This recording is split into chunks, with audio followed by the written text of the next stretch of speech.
nangailangan ng mga anak ni Jared. Pagkatapos, ipinahayag muli sa kanya ng alahayaya ang pangako.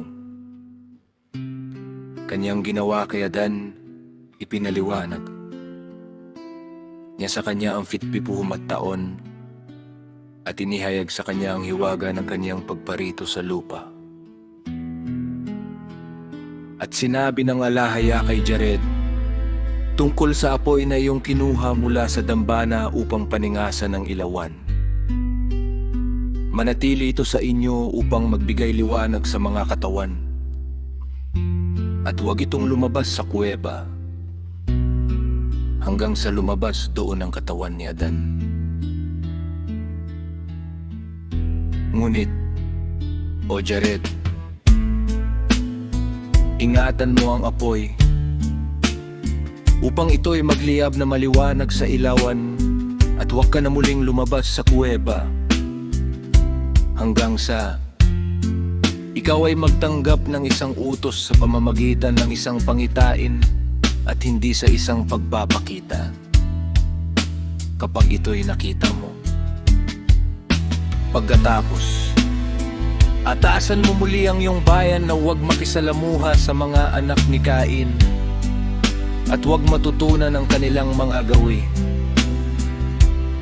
Sapagkat ako ang alahaya na umiibig sa pagkakaisa at nasusuklam sa mga gawang kasamaan.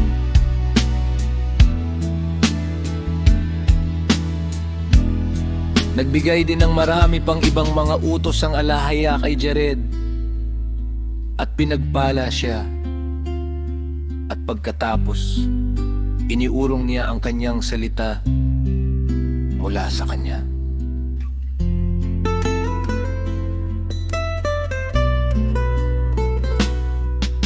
Pagkatapos, lumapit si Jared kasama ang kanyang mga anak, kumuha ng apoy at bumaba sa kuweba at sinindihan ang ilawan sa harap ng katawan ni Adan at ibinigay niya sa kanyang bayan ng mga utos gaya ng sinabi sa kanya ng alahaya na gawin.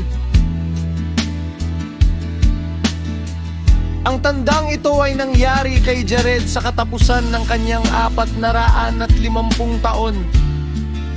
Gaya rin ng marami pang ibang mga kababalaghan, hindi namin itinatala.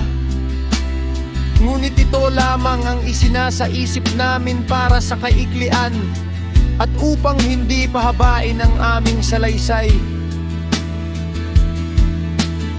At patuloy na tinuruan ni Jared ang kanyang mga anak sa loob ng 80 taon.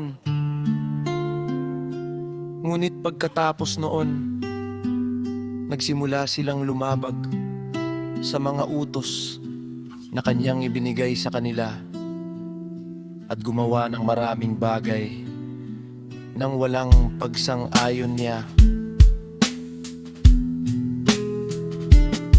Nagsimula silang bumaba mula sa banal na bundok ng paisa-isa at nakihalubilo sa mga anak ni Cain sa masasamang pagsasamahan. Ngayon, ang dahilan kung bakit bumaba ang mga anak ni Jared mula sa banal na bundok ay ito na aming ihahayag sa inyo.